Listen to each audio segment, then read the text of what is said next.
Nerds that know. I'm Duchess Bobby, and with us tonight we have Tank, who I'm not is a crook. waving for those of you who are listening to this, You can hear my hand motions. and my husband, Goldagoon.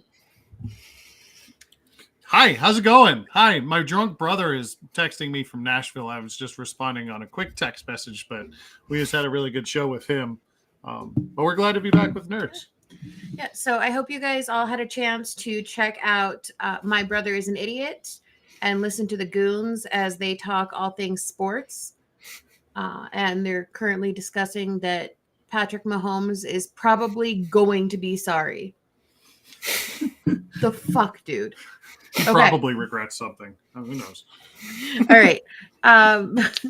It is December 13th, and Christmas is 2 weeks away. Less than 2 full weeks. Are you guys ready for the holidays? Oh, yeah. Ask Frank what he did all day today. Yeah. What did you did all day today? I baked cookies.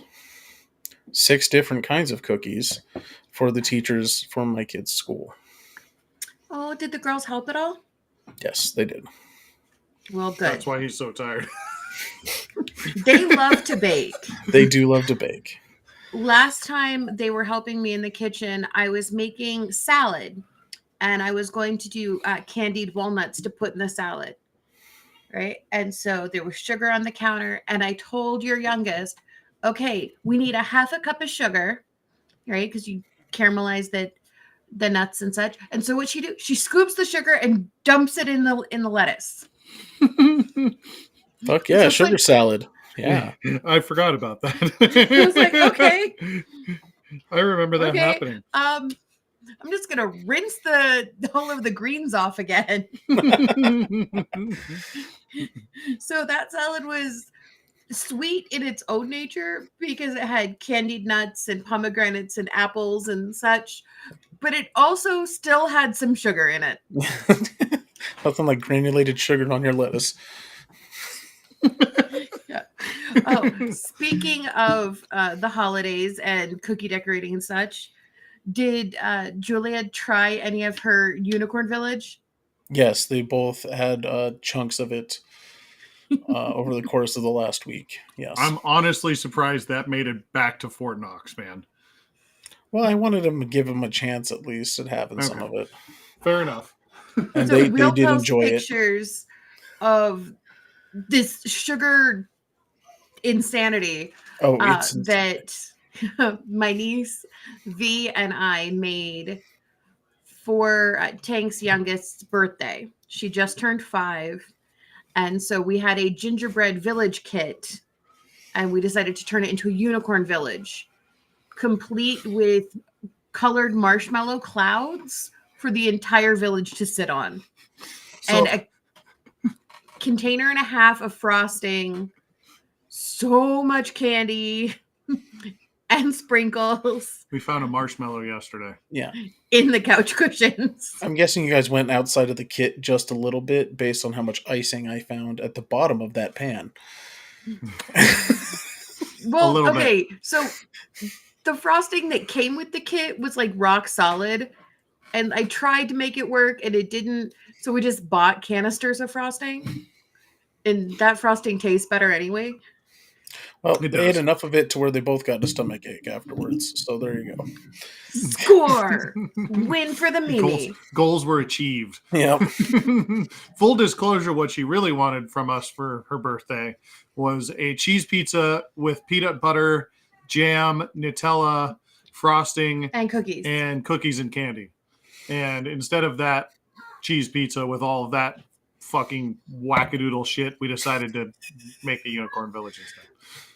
Yeah, plus, it gave V and I something to do while we watched the Barbie movie. Yeah, they were watching Barbie. I was in the other room watching football. Going back and forth. College football. It doesn't count. Yeah, I kept going back and forth. Just kidding. So while we're talking about gingerbread villages and baking cookies and such, we're going to do a favorite, least favorite holiday traditions. And then we're going to get into why Goldagoon has Donde es Santa Claus as his username for tonight's show. But let's start with favorite, least favorite holiday traditions. Tank, let's start with least favorite. I'm going to be honest. I didn't have a whole lot of traditions when I was growing up, so I didn't really have had a shit anything. ton now that you're in our family. Oh yeah, there's tons now. And do you think he's going to dime out your family while they're probably listening? Well, no, I really appreciate a lot of it because I didn't really have that a lot growing up. So least favorite. I don't actually know. Cleaning up the trash after the presents. Cleaning up afterwards. That sucks. Yeah, because it is a tradition that you hold the rubbish bag while we all open presents. Mm-hmm. Well, it's I have a teammate now. Throw the wrapping paper at you. Yeah. It's now a tag team. Yeah, so that works a little bit better. Yeah. Last 2 years we've had a partner in crime for that, but previously it was all you, man. It was me for like a decade. Okay, so least favorite is being the trash collector during opening presents. Yeah, I guess so. Yeah. All right. So the most underpaid trash man of all time. Exactly. That is not true. Like, you get all sorts of candies and love and all that other shit from the family. I mean, yeah, you're right, but still. Okay, babe. What's your favorite? Least favorite? Least favorite.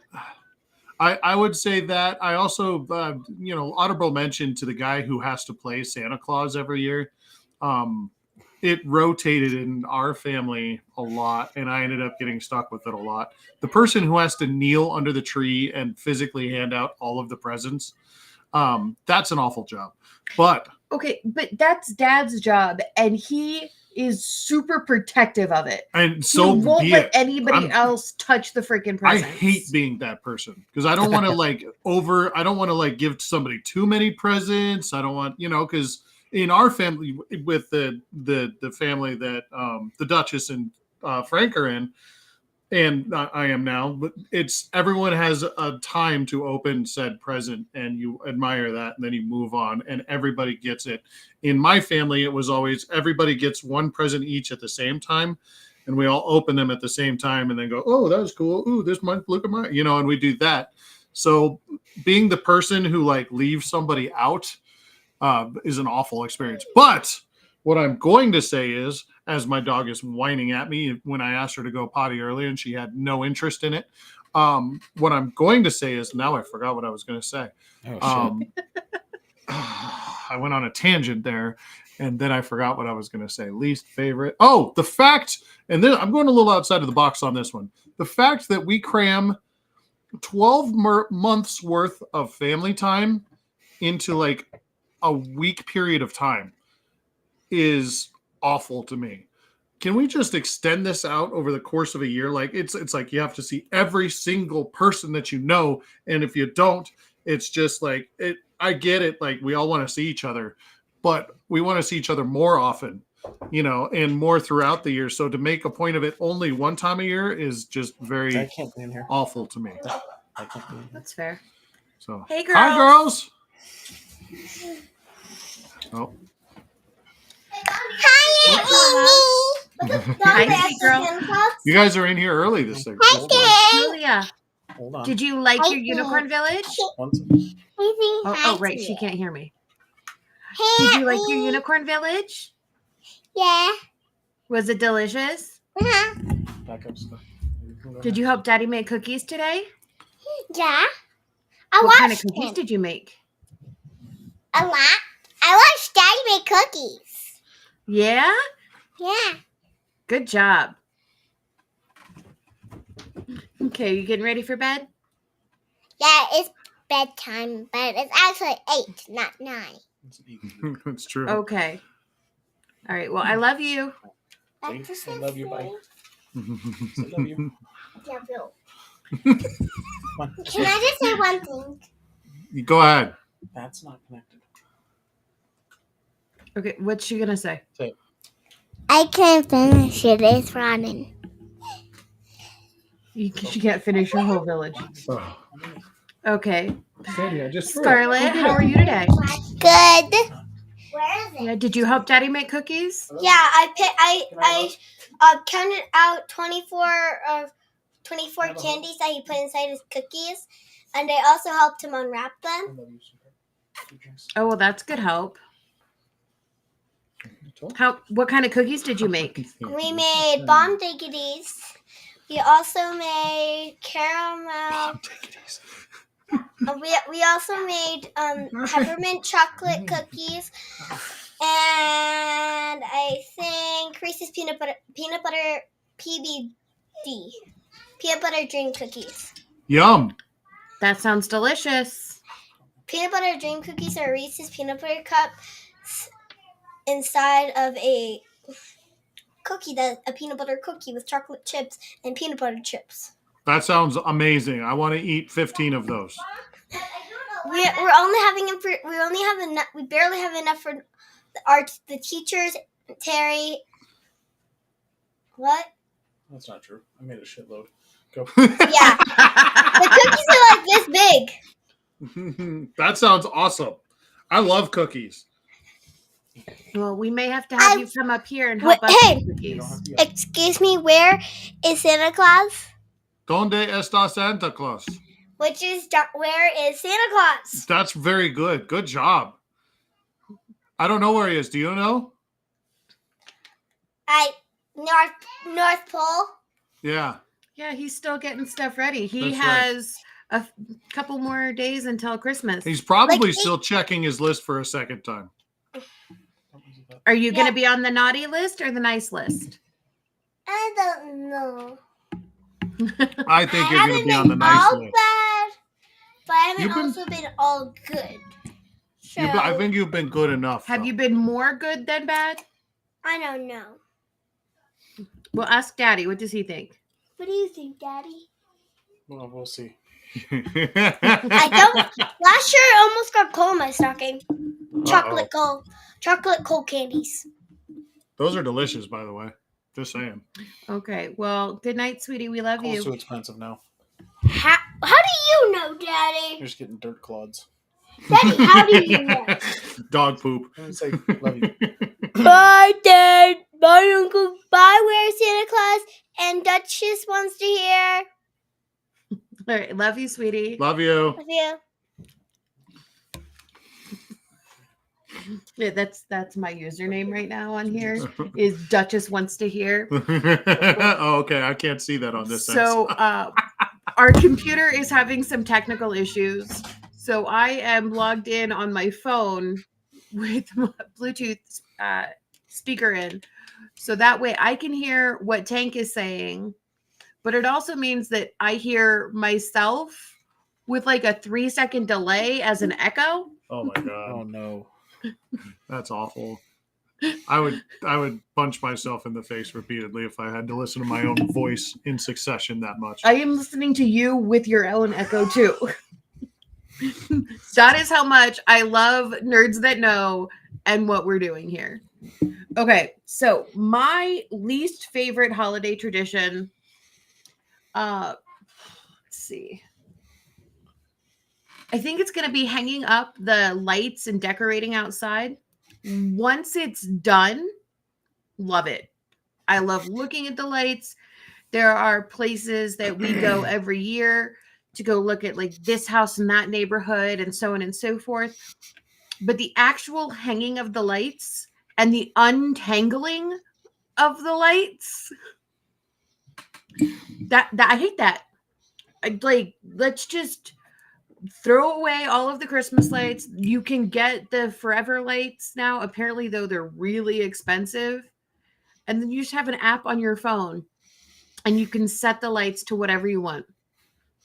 So if anybody has a couple tens of thousands of dollars laying around that they would like to donate to House McPoffle and Fort Knox, so that way we don't have to deal with decorating outside anymore and dealing with untangling lights, I'll put my Venmo link in the description for you guys. Cash app that motherfucker.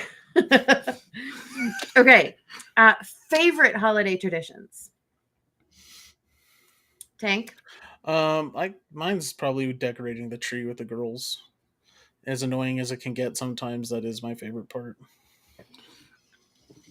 I had a lot of fun decorating Mom and Dad's tree with the girls this year. Yeah, decorating this year was something else because we got to decorate 2 different trees, right? We had the time that we had here with our tree that's right. You can kind of see part of it behind us here with our radioactive disco star that's on top there. I want to trade it out for a weeping angel. I love that thing. I would also like a weeping angel, but I'd be too scared to leave it alone in the room with my dog. Who is whining and probably needs to go outside, so I'm going to have to leave here shortly. But as far as I do enjoy the tree lighting or the hanging of the presents and talking about all the different decorations and all the memories and stuff like that come with that are part of the Christmas thing that are important. Talking about why we're doing this and being thankful for the stuff that we have and the people we have around us. I'm with you, Frank. That's probably the decorations and the lights and all that kind of fun stuff is all part of it. But my favorite part, The Muppets Christmas Carol. Yeah, but we watched that all year. Okay. Christmas movies.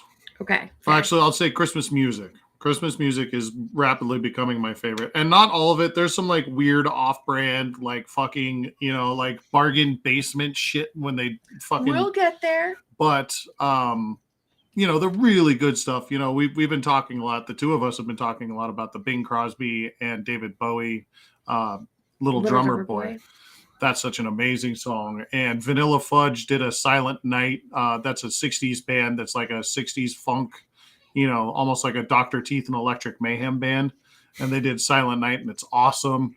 And, Wizards in Winter by the Trans-Siberian Orchestra and The Muppets Christmas Carol. Those are my favorites. Well, you're getting right into the overrated and underrated Christmas songs. But you have it. Okay, my favorite holiday tradition is something that I don't think a lot of people actually do. I know our family does it, and our family's been doing this for the last 30 plus years. And that is after the tree is decorated, all of the lights in the entire house go off, right? And then the song Aspen Glow by John Denver gets turned on. The tree gets turned on. We sit there and just appreciate the tree and our time together. Typically there's hot chocolate. Most of the time it has alcohol in it. And then we all just share our favorite Christmas memories, favorite gift you've ever given to someone. Do you remember this time that we got this thing or whatever? And it's always really special. I know my parents' Christmas stories now by heart because we do this every year. And it's really special because we then get to relive all of the beauty of Christmas from years past. So that's my favorite. And again, I don't think there's many people who make that big a deal out of the Christmas tree lighting. But in our family, it's always been a big thing. Okay. So we were going to get into overrated, underrated holiday songs. But if you need to take the dog out, Tank and I will go ahead and start talking about other things. And then we can get to that when you get back. Semi-real life is happening. I got to make sure the dog doesn't pee on our carpet again. She normally only does that when she's really mad at us or she's been home for more than 8 hours by herself. Let's go. It helps that Mark and I have different start times for our work. So then we also have different times that we get home. So that way she's only home by herself for 6 or 7 hours, which is still, a long time, but normal. Okay. Going down the agenda, let's start with the Game Awards. Because that's one that Tank will like. Figure you have a lot to say about the gaming awards that just happened over this past weekend. Yeah, it was kind of interesting. There's a lot of, especially Game of the Year was like the big heated debate, um, because no one really. There was a lot of really big games this year, so that was the big one that, you know. Yeah, so I've actually never heard of the game. What is it? Baldur's Gate? Yeah, Baldur's 3. Gate. Yeah, ended up getting Game of the Year, which honestly, I'm surprised because it wasn't given as much attention as some of the other games. But I'm not surprised because if you have a normal interaction or normal interactions with like groups of gamers and stuff like that, Baldur's Gate was heavily touted for this year. Like everyone like was saying it's better than everything else.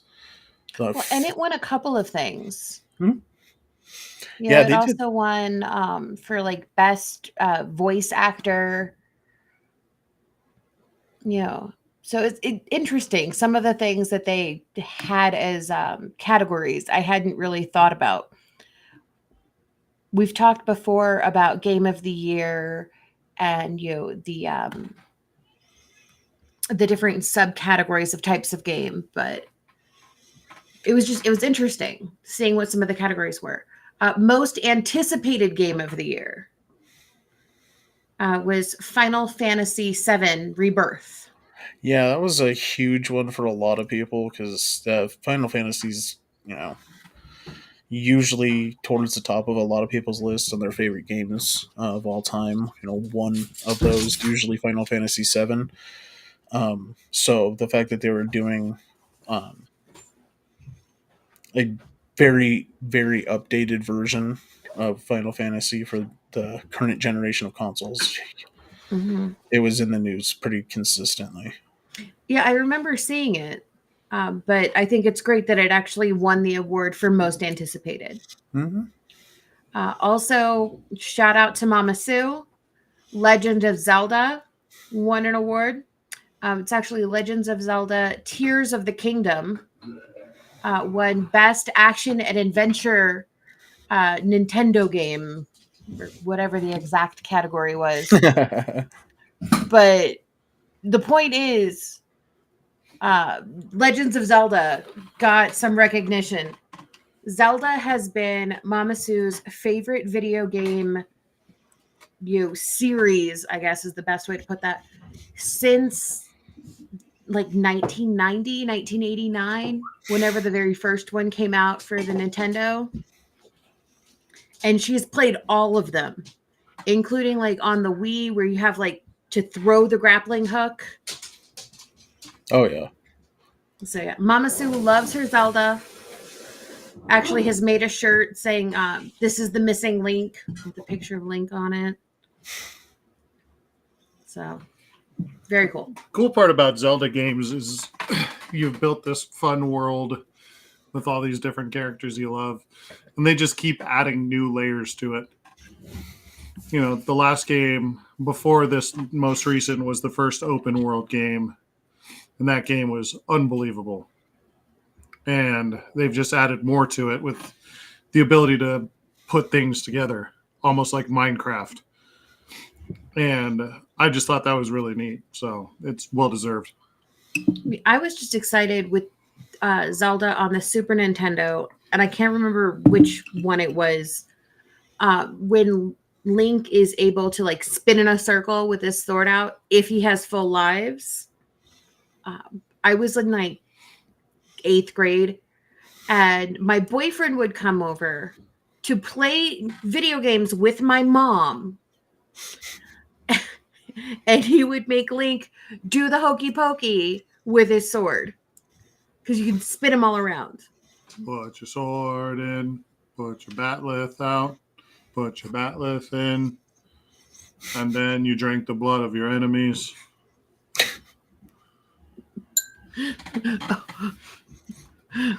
Speaking of blood of your enemies, Mark and I went to the Chris Kindle market here in Denver. Oh, I was wondering where you were. absolutely awesome. Highly recommend everybody go check out the Chris Kindle Market. I want to go back. The food was unbelievable. Gonna try to take Tank and his girls sometime shortly, soonly. His wife will just have a complete meltdown at how amazing it is.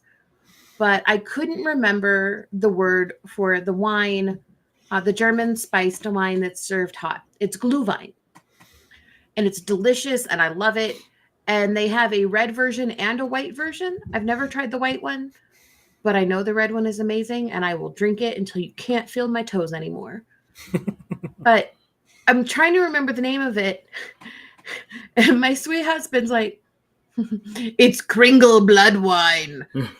She was calling it blood wine instead of calling it Blutwein or Glühwein. And so I was like, we need to get you some of that Kringle blood wine going instead of the Klingon blood wine. So now there is a picture of Santa Galron floating around. Oh, I need to send you that one. We will have that posted on our pages, Instagram, Facebook, Twitter, all that stuff. So you can all try Kringle blood wine. Anything else from the Game Awards, Tank, that looks really interesting? The one that best adaptation, which is actually where they recognize a game that's been turned into another form of entertainment. And this year it actually was Last of Us, the series on HBO that won. That makes sense. So I thought that was kind of cool. And I was a little bit surprised at that one. I thought it was going to be Mario Brothers, to be honest, but I'm glad that they went with Last of Us.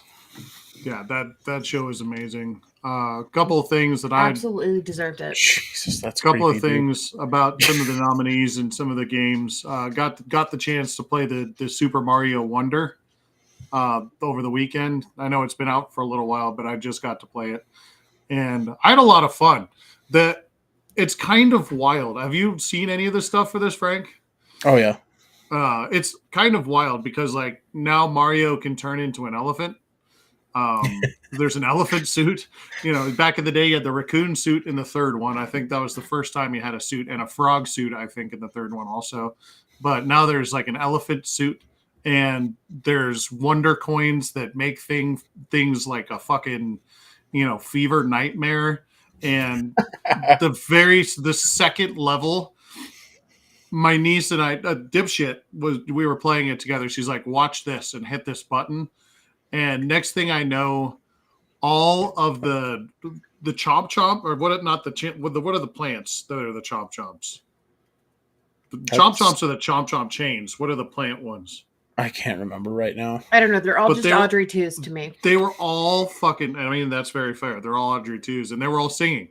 And dancing. They got out of the pipes and started running dancing around and dancing. While you're fucking trying to fight, you're dealing with this song and dance number in your face in the side scroller. It's fucking wild, but it was a lot of fun. I had a lot of fun with it. That was, and then Baldur's Gate was going to win a lot of stuff. I mean, it was the social media darling of, the year, and so that I wasn't surprised to see that. The Mario game that you and Dipshit played this weekend reminded me a lot of when Mario 2 came out. And everybody always says that game is not actually like part of the real Mario universe because it's such a different format. But that's when you could play Luigi or Mario or Peach or Toad. And Peach could fly, like her dress just like bloomed out. And that's the only one I ever played regularly. When the Nintendo Wii came out, they had the new Super Mario Brothers game, which was called the New Super Mario Brothers. And it was a side-scrolling adventure, kind of like this Mario Wonder. And you could play co-op on the screen. And they took a lot of inspiration from Mario 2 for that. And I think it's kind of reanimated the series and kind of given it a new direction, especially with all the new stuff coming out and the way that you can go into the background of things and into the foreground. So they've made a 2D scroller into a 3D map just with the different things you can play with this game. It's bizarre and just fun. And there's a lot more characters you can choose from to play. Yeah. That is true. All right, let's keep going down the agenda. We have a new trailer for the new Mad Max movie. Was it Furiosa? I'm probably saying that wrong. Furiosa. Furiosa, there it is. Thanks, that works. But that trailer is out. It's a wild trailer. It is wild. Oh my god, it's so wild. The visual animation and just the way it's presented. Just, I don't know anything about this story, and I've never been like the world's largest Mad Max fan. It is what it is, and I get it. It's there. I'm fine with it. I don't hate it, but I'm just not a huge fan. But the trailer really made it interesting to me. What? Chris Hemsworth as Dementus. He looks like he's having way too much fun being the hyperactive 80s action villain.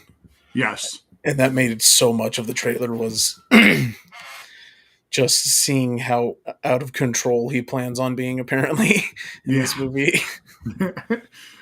I think it's fantastic. It's very on brand for Mad Max. You know, everything's over the top. Everything's apocalyptic. There's too much face paint / makeup going on for a post-apocalyptic world, you know, but like every character is in full fucking makeup, you know, every fucking character has just like crazy streaks across their face, it's the apocalypse, eyeliner and all this crazy stuff, and they all spend way too much time on that, and then they have cages that they're hanging people from in the front of their fucking cherry picker that they have a 444 in for some reason.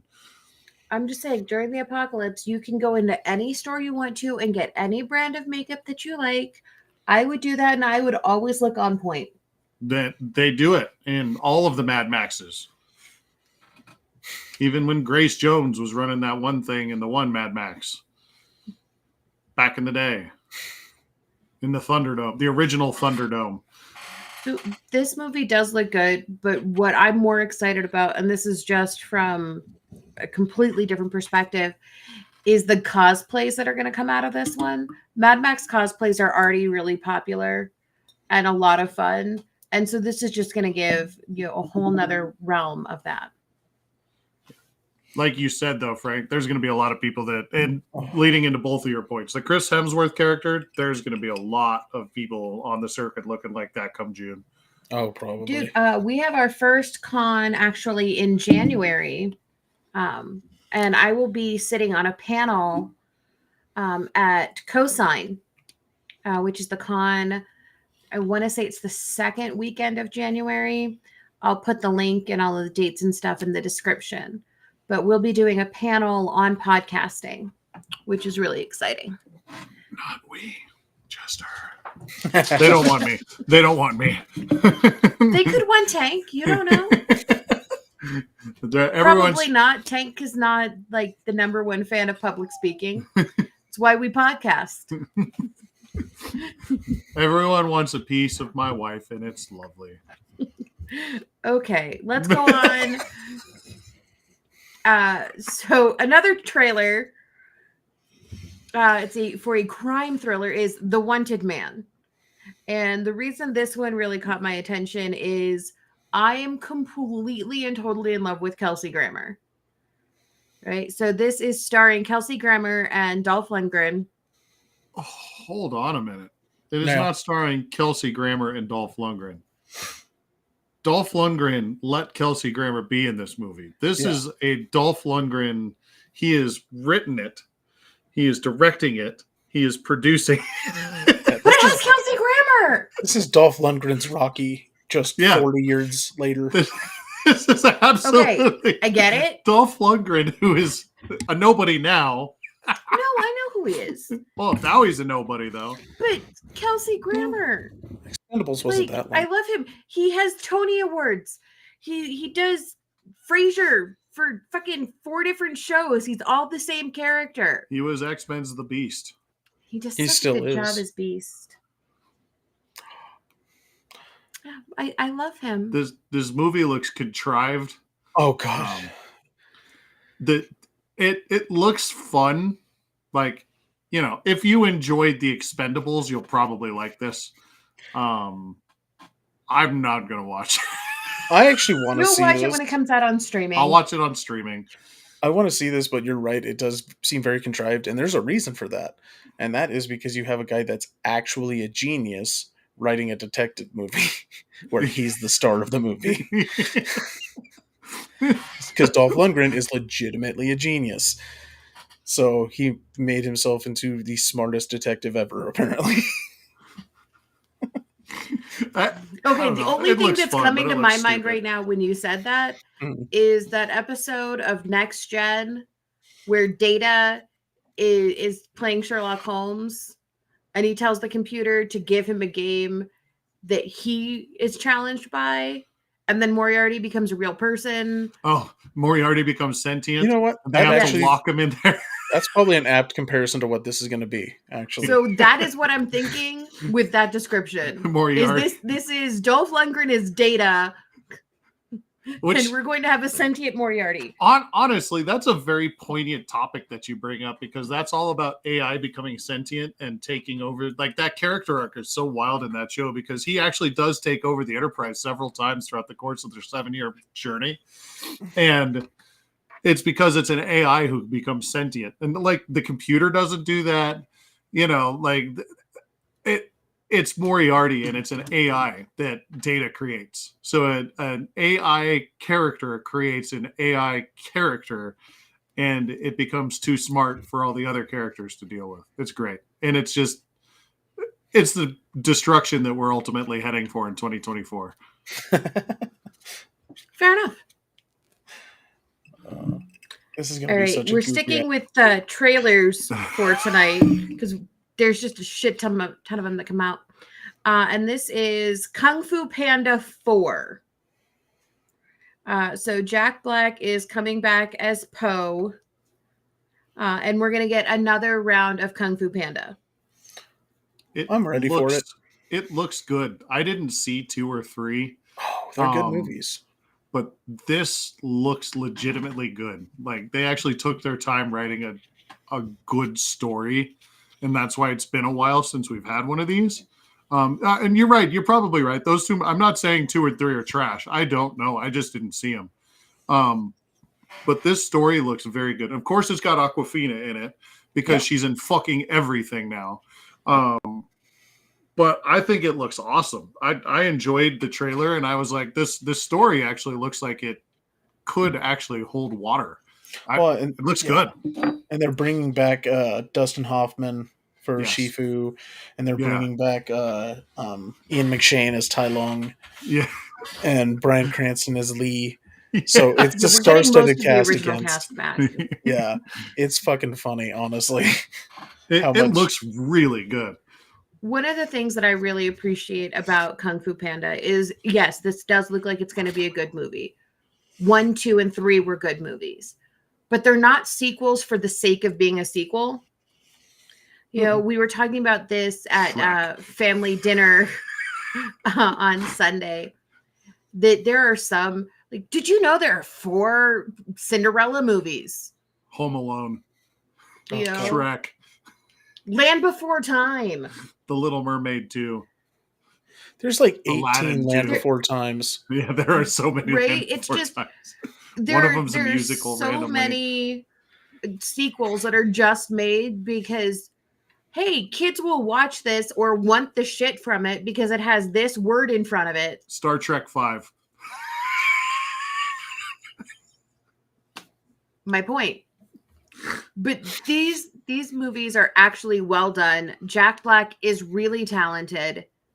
Yeah. And so I really appreciate that there's time between them.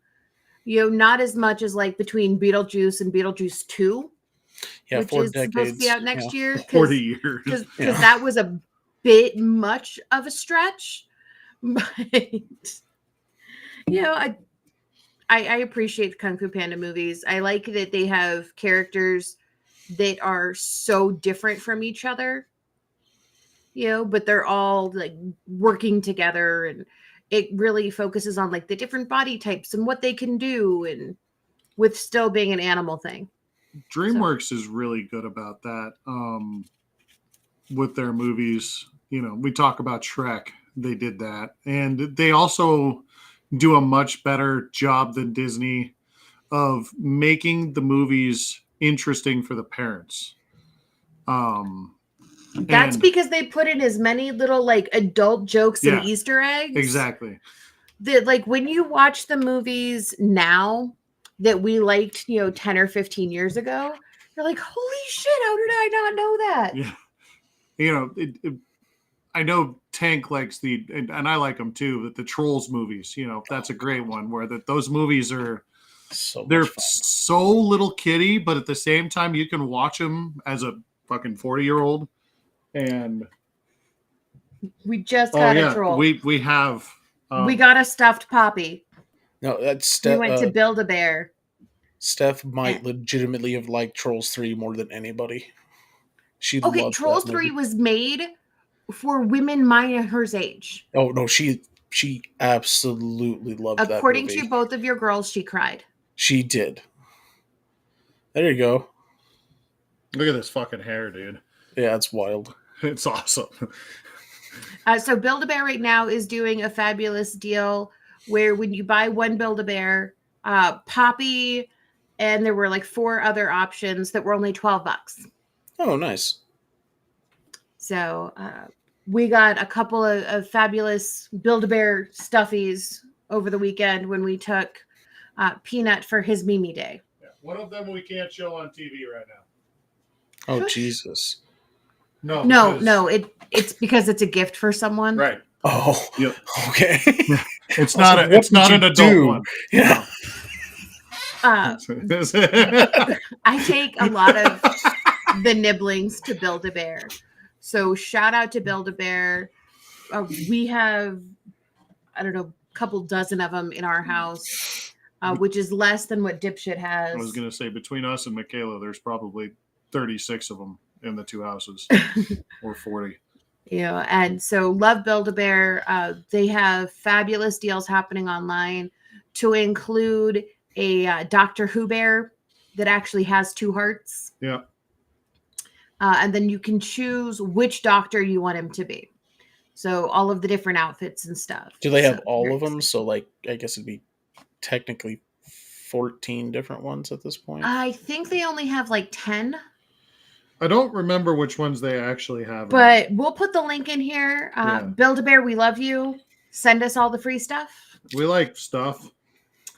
We actually qualified for a couple of Build-A-Bear gift cards while we were there over the weekend. So we'll probably be getting more Build-A-Bear before January 31st, because that's when those gift cards expire. Yeah. And we got an Axolot ornament from Build-A-Bear. Because I like to say, I love you, Axolot a lot. Axolot a lot, lot. It's a pink water dog. It's adorable. Axolotls are awesome. They are awesome. But and it's extremely a pink water poisonous. Dog. That's the one reason why they're awesome. Because they're fucking adorable to look at and wildly deadly. The other one I like is the Ocelot. A lot less deadly, but still cute. Yes, but Archer had me loving the Ocelot. Oh, that makes sense. Yeah. But what about Oshawott? I don't have any Oshawots currently. I don't either. It's a Pokemon. Oh, okay. Oshawa. I think that's what they say.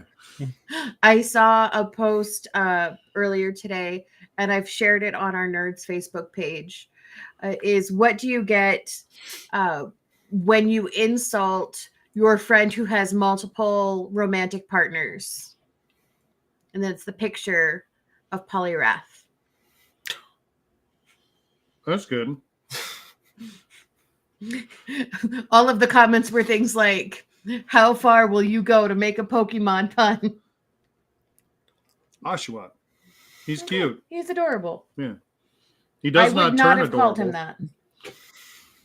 We still enjoy the game of, can Duchess guess the name of the Pokemon? That's the final evolution.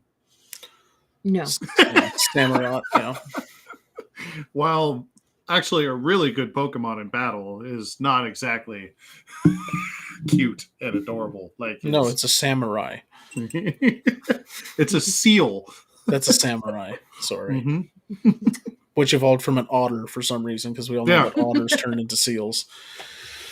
Charizard's not a dragon, Bo. Charizard's not a dragon. That's all I gotta say. No, but the apple pie is. The apple pie is the building, the airplanes, the palm tree. The palm tree. Anything else can be a dragon, but the actual as fuck dragon is not a fucking dragon. That's the way Pokemon is. Rayquaza a dragon? Rayquaza is a dragon. Okay. But he actually is a dragon. Snake. He's a snake dragon. He's the world snake, technically. He's in charge of the atmosphere. We have 2 of them in the car. We have the little green Rayquaza curled up around the shifter, and then shiny Rayquaza covering the entire dashboard. Excuse me, sorry. All right, let's go ahead and go into overrated, underrated holiday songs.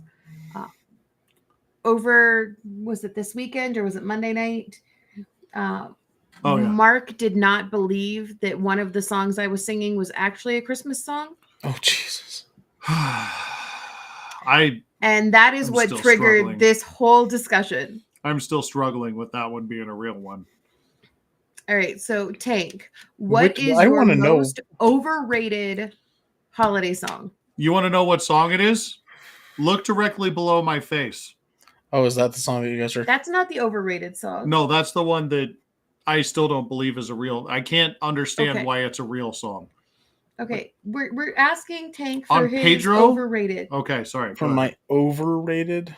Yeah, overrated holiday song. Let's do the full Other than Mariah Carey, Sadly, that's actually a good song. It's just way overplayed. Let's do the whole gambit. Underrated, overrated, underrated, favorite, least favorite. All right. On Christmas songs. We can do this. Yeah. Okay, boom! So overrated for me is... Okay, so a little background on me. I actually grew up in a bar, basically. My grandma owned a bar in Longmont, and I was there after school most days. Not drinking, but hanging out in the office. But I was exposed to Christmas music aggressively for November through January. And the song that I hated the most was Feliz Navidad, because it would be played on repeat for hours at a time. Did you see the post in the My Brother's an Idiot page that somebody threw in there yesterday? No, wait, that wasn't on there. So I need to show you this. There's going to be more stuff in the chat. Okay. Go ahead. Go on. The picture that he's talking about is a for lease sign in front of a rental property. And somebody has taped a sign underneath it that says Navidad. Oh, no. So it's for lease Navidad. All right, love. Your most overrated holiday song. Last Christmas is going to be mine. And it's because the original version is so terrible. So terrible. And it's so bad that other people are like, this song could be so good. And they've all made this song. It's covered so much that it's made it unpalatable for me. And even the good versions of the song, I can't even handle anymore. So Last Christmas is going to be my overrated song. My overrated is Blue Christmas. That's a good one too. I feel like it's overplayed. I just can't. Like flames. Flames on the side of my face. And my sister is going to kill me for this statement, but especially the Elvis version. Like, it just drives me crazy. So yeah, Blue Christmas is my overrated. All right, Tank, underrated. I think underrated for me is going to be Rock Around the Christmas Tree. Oh, good choice. I love that song, and very rarely gets any play. Sandy's upset about something you said. Yeah. Apparently. Somebody's outside walking their dog. Must be Tigress is out.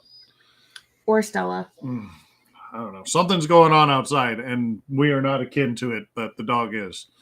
Our dog has a couple of arch nemesis in our building. So when they are outside, she freaks out. Okay. Underrated holiday song, love. Man, there are so many ways I can go with this. Underrated holiday songs. I think I know what you're going to say, so I'm going to leave that one alone. You don't know what I'm going to say. Okay, I don't know what you're going to say, but I'm still going to leave that one alone. Underrated holiday songs, I'm going to say, is it called Happy Christmas? It's called Merry Xmas, and it's spelled specifically with an X. The original version is done by a band named Slade, who everyone remembers was the original one that did the Come On Feel the Noise that Quiet Riot made famous. Slade is the one who wrote and produced that song originally before Quiet Riot made famous. But Slade made the song Happy Christmas or Merry Christmas. It's with an X. And it's in every Doctor Who special there is. But you don't hear it really in Christmas stores or anything like that because it's a British, off-brand punk rock band from the fucking 80s. But I love that song. I think it's great. Does he drive a red-nosed reindeer? Yeah. See, my underrated is actually going to be a Christmas album. Because there are like 5 songs on it that I'm just like, yes, all of them need more love and attention. And this is just because when I grew up, this album meant that it was time for Christmas. And that's John Denver and the Muppets. You don't have any idea where you're going. No. Specifically, the Red Run Reindeer, done by Dr. Teeth and the whole band with Animal freaking out, and Alfie the Christmas Tree, which is actually, I think it's your wife's one of her like top 5 songs. She loves that song so very much. So, and that whole album just means Christmas. I agree. That is one of the best Christmas albums of all time. Okay. Least favorite Christmas song or holiday song. Pick whatever holiday song you want. It can be for Hanukkah, Kwanzaa, Ramadan, Festivus. Wonderful Christmas Time. I fucking hate that song so very much. It is the laziest Christmas song ever made. And it gets played constantly because Paul McCartney is a whore. Lennon McCartney, man, they were everywhere in the 60s. They were everywhere. Lennon McCartney. That was going to be my answer, honestly. So I'm with you on that one. Sorry, I stole that, but I think that's... Simply having a wonderful Christmas time. But honorable mention for me also goes to the other half of that duo. War is Over. Oh, God, yeah. And any other version will do. That song is fine. But I don't understand why Yoko had to scream over the children. I don't fucking understand it. Why is she overpowering all the kids in the kids' choir at the end of that song? Because they're whores. That one song with Yoko over singing the children is the one reason why I hate Yoko Ono. It has nothing to do with her breaking the Beatles up because the Beatles were going to break up anyways. They hated each other. Those 4 guys hated each other. It's because she shouted over children on John Lennon's Christmas song. Yeah. Ruined the fucking song. It's a beautiful song. And she comes in and fucking murders it. Like, murders it horribly, violently, and aggressively. And yes, I'm telling you what I really think. We're still working on Mark being able to express his emotions. Oh. So my least favorite Christmas song is one that is not played very often, but I hate it. Whenever it does play, I have to turn it off, leave the room, kick a puppy, whatever. Sandy. and that is the country music. Please, Daddy, don't get drunk this Christmas. Oh God. Yeah. That one's horrendous. Hate that song. Yeah. It's this perspective of a kid. Like, my dad's a drunk, abusive asshole. Please don't do that for Christmas. The fuck? Yeah, that's awful. Sorry. That is the song I hate the absolute most around the holidays. That's a bad one. That one is terrible. Yeah. Leave it to white people to ruin stuff. Fucking country music, man. That's also how Santa got ran over by a reindeer. So I hate that song. Also a terrible song. Also a terrible song. Yeah. Also just an awful song. Okay, Tank, favorite song. Okay, so this is probably going to piss you off specifically. Blue Christmas is my favorite Christmas song, but not the Elvis Presley version. Okay. Which one? Specifically, it's the version sung by Damien McGinty on Glee, the Irish kid. Oh, okay. Interesting. He does such an amazing job of that. Because I actually don't like the Elvis version of that song, but hearing the way that he sang mine was specifically the Elvis version. Yeah, the way that he sang it actually turned me around on that song, and I was like, this is perfectly done with what he's doing with it. Okay, now I'm gonna have to listen to that version. I typically skip it. I skip all versions of Blue Christmas because Elvis killed it. Yeah. But I will check this one out. Sounds like a recommendation to me. Yeah. It's a very, very well done song. All right. Mark? There's a lot of ways I could go with this. I hate music absolutes. I feel like it pigeonholes me, so I don't like being like, I have to nail myself down to one cross and that's it, Jesus Christ. Wrong holiday, babe. Well, that's the other end of his life. In like the other end. In 4 to 5 months. So, part of me thinks like Wizard in Winter is a really good one. But I think of all the songs that I always think of when I'm thinking about Christmas, it's The Ghost of Christmas Present, and it's The Muppets Christmas Carol, and it's in the singing of a street corner choir. It's going home and getting warm by the fire. It's true that everywhere you look, it feels like Christmas. That fucking song is so goddamn good. And now it's in my head. And it's stuck in everybody's head who's listening right now because I just sang that first chorus. It is the season of the heart. And it's such a great character. Oh, and fucking Michael Caine, man. Anytime you talk about Christmas movies, this one always comes to the top of the list for me. I know we aren't talking about movies. And to me, like the Scrooge song, but specifically this song with The Ghost of Christmas Present, it defines the Muppets. It defines what Charles Dickens is talking about. It defines what Christmas is supposed to be about.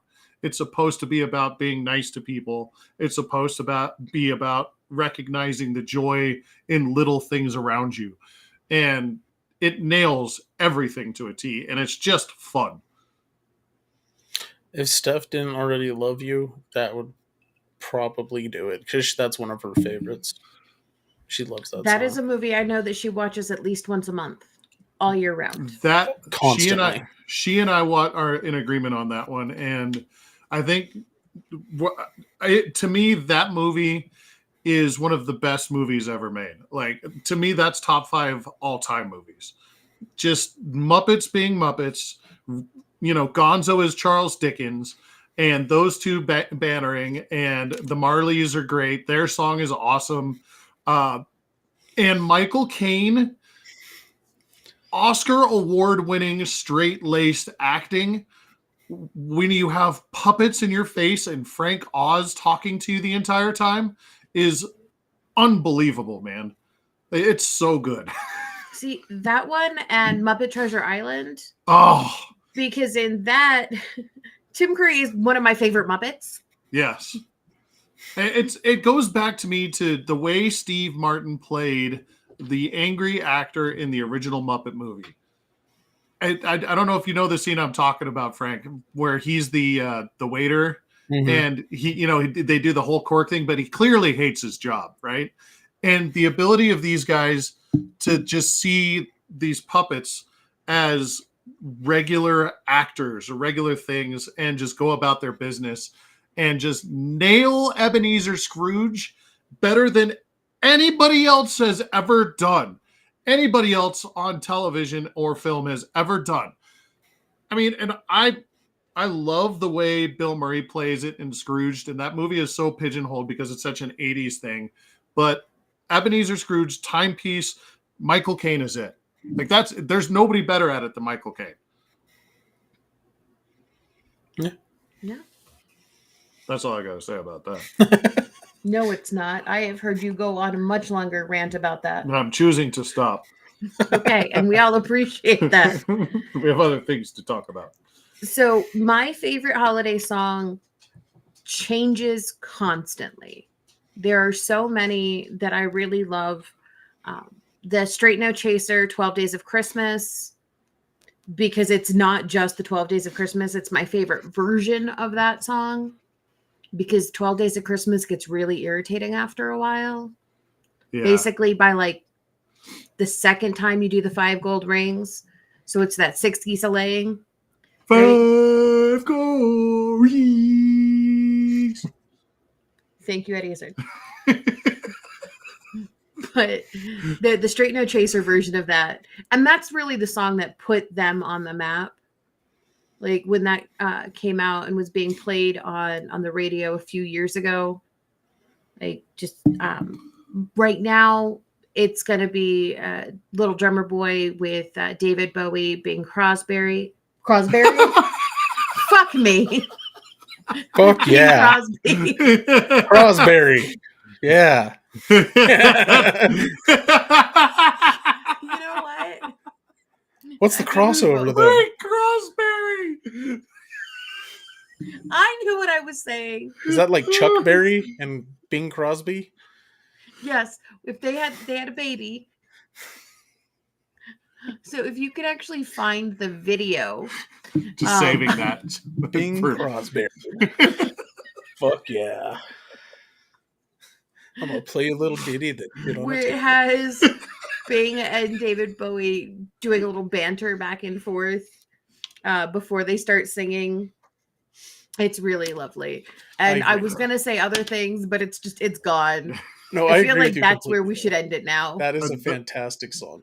Those are two dudes that defined their particular genres. You know, Bing Crosby was the self-made man about town, singer, actor, and the gentleman's gentleman. The gentleman's gentleman, I think, is what I called him last night. Mm-hmm. And David Bowie is an artist and a musician. In the most extreme way, yeah. He is an artist, first and foremost. And those two dudes could not be more different ideologically in the way they present themselves. And they put that aside for such a beautiful piece of music that it's incredible. And those two guys play off each other incredibly well. So if you can find the video, and if I can find it, I'll link it below, that has them doing the banter back and forth, where they're basically making fun of each other before they start singing. Yeah. Yeah. But the whole song itself is it's absolutely beautiful. Highly recommend it. Mark and I actually put together a Christmas playlist every year. Last year it was the McPuffle playlist. This year it's the Crazy Holiday playlist, because we put stuff on there from all genres and eras and styles, and just... We try to add more and more to it every year, because we just like all of it, except for most of the country crap. Most of it. There's some that's tolerable. There's some that's all right. Scotty McCreery does some decent songs. Right. I mean, even we like to put the Christmas in Hollis, Run DMC's got to go on there. That's a good one. Yeah. We'll actually share the links to our playlists. We use Amazon Music. I prefer Amazon Music because it has a vast collection of Broadway, and show tunes are my jam. So we use Amazon Music more than any other streaming service. But I'll put the links for our playlists. They are very eclectic.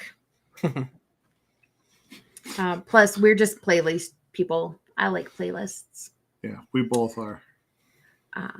Okay, on that note, Tank, do you have anything fun or exciting to add? No, I don't think so this week. All right. Guldagoon. Meow Wolf. More Meow Wolf. We loved Meow Wolf. We were there last week, and we haven't really, I talked about it on the Goons last week, but we were there last week helping out, or not helping out, but yeah, we were helping. We were beta testing before they dropped a virtual reality mini golf course that's based off of one of their exhibits in the Denver Convergence Station installation. Really cool. It's available for all the virtual reality stuff. Go ahead. No, so it's the walk around virtual golf, and it is by Mighty Coconut. Walkabout Golf. Is it walkabout? I thought it said walk around. I think it's walkabout. Okay, well, one of us is right, and it's probably me. It's probably she's right. I'm wrong, probably. But it's really cool. It was my very first ever VR experience, and it freaked me the fuck out. So you have the goggles on, you look down, there's no floor. You're floating in Numina. Mark got my claws like into his arm several times. I'm like, please don't let me fall. Don't let me fall. I'm standing in the middle of a freaking lounge, surrounded by chairs and tables. Yeah. Obviously not floating, but I still freaked out. Meanwhile, here's my character finding secret portals all over the place and jumping on the back of that face hugger vagina creature that they have flying around the whole fucking thing.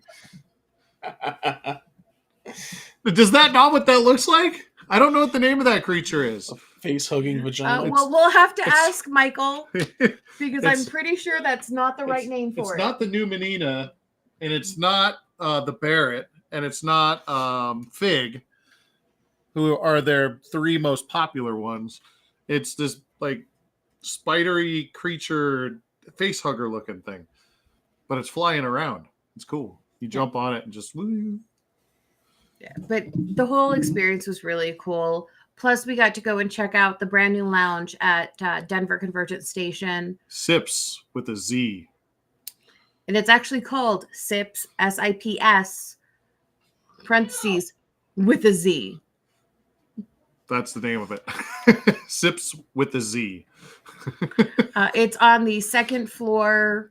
If you go into Convergence Station, it's right above the coat check.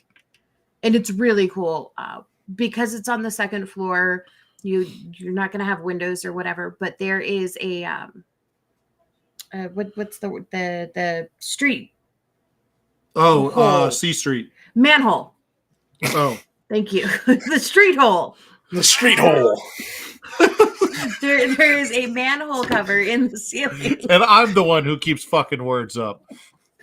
I've been drinking. Street hole. Street hole. And there was vodka and weed in my glass. Oh, jeez. Okay. Getting a little twisted up tonight, huh? And I have to go and finish reconciling some QuickBooks. Remember the yelling before the show? The yelling will continue. Anyways, there's a manhole cover, and if you look up, you can see people walking on C Street, but not actually because there's like a ceiling and floor and stuff between you. but it's cool. It's a video going. It's very, very interesting the way that they have the whole setup at Sips. That's pretty cool. Looking forward to going back there, having a cocktail. When we were at Sips for the VR experience, I just needed some club soda and to put my head between my knees because I was so motion sick from the VR. Some people do not have good reactions to that stuff, even if it's done well. Unfortunately, Mark loved it, and it was done beautifully. And I was fine while I had the goggles on. Oh yeah, it's the recovery. Your brain can't figure out how to stop moving when I took the goggles off. You're. Let's face it, Lisa. Or I'm sorry, Duchess. Your equilibrium is off. Oh, it's so freaked. I have a prescription medication just because I get vertigo so bad. Like, I carry it in my purse. Did you see the picture? Oh, what the fuck is that thing? That's the thing that's flying around. I don't think it looks like a vagina. Unless a vagina had teeth, maybe. I was good with the face hugger description. It's when he threw in vagina that I was just... Yeah. Unless a vagina has teeth, that doesn't look like a vagina. And tentacles. There's a lot of things that look like it does look like anatomy bits in Numina. So, and there's a dick cake. So. It does very much look like some sort of alien centipede creature. But that thing's like floating around and you just jump on its back and cruise around in a circle. Oh, fun. Yeah. But highly recommend checking that out. We'll put the link below. You can do a whole tour of it via their YouTube link. December 8th is when the game became live. They will have the VR version as well as a version you can do on your phone while you're actually walking around in Numina at Convergent Station. Oh, that's cool. Unfortunately, Denver Meow Wolf does have their own Wi-Fi. So when you go there, you can log onto their guest Wi-Fi and still be able to interact with other players in the game. Fun. Yeah. Yeah, so check all that out. They have other expansions for that Walkabout Golf, like for the game Myst, if you remember that. They did one for Labyrinth. Yeah. For the movie Labyrinth. Speaking of Jim Henson. Yeah, actually worked David with the Bowie. Jim Henson people. So yeah, they did one with them. They do a bunch of stuff. So check that stuff out. But that's pretty much all I've got. Yeah. So we'll put links to all that below. We did a review of the VR experience and of SIPs. Those are available on TikTok, Instagram, and Facebook. I will try to remember to share them onto the artist formerly known as Twitter as well. And yeah. And Bing Crosby. Fuck you. Oh. Get caught up on your Doctor Who 2 weeks from tonight. Yes, absolutely. I'm so pumped for that. December 27th. It is an all Doctor Who special here on Nerds That Know. We will be discussing the 60th anniversary special, as well as a bunch of other things, because we will go deep down the TARDIS rabbit hole. There will be questions about your favorite companions, doctors, episodes, all of the things, complete with Mark's ranking of sonic screwdrivers. Oh, really? Yes, that's you just grabbed 3 of them. Yes. There's this one. This is Stendy. I go woof, and he goes oh, and then there's the ha, and it goes ojoba, and it whoa, and it makes noises too. And it's fun. Best favorite animal is this one, but I don't know if it's working right now. So the batteries are dead on this one, but this is the one that the Peter Capaldi was grumpy, and then that's his. So I got those 3. Those are the 3 I've got. The best favorite animal is probably this one, if I'm being honest, because you could do this the one sound, and then there's another sound, And then if you do that, it makes Okay, another I am sound. hearing that in echo. And there's another sound. Because you just the best favorite animal. Shout out to Creepy Dave. Oh my god. Okay, check out Nostalgia Collectibles. Buy Christmas stuff or other holiday stuff. Or hell, just buy yourself a present because you're worth it. And on that note, check out all of our socials, links below. Nerds That Know on every platform: Twitch, Twitter, Facebook, Instagram, and YouTube. Nox Nostalgia Collectibles on anything where you can search for Nox Nostalgia Collectibles. And was it Pofsalot and Puffalopagus? Yep. And we're doing My Brother's an things. Idiot on the 19th next week. Yeah. So we'll be an early show next week. Yeah. My Brother's an Idiot will be on Tuesday next week, because on Wednesday next week, Goldagoon and I will be going to a Christmas concert for our 9-year-old nephew. Yeah. Okay, guys. Thanks so much. And we will check you out next week.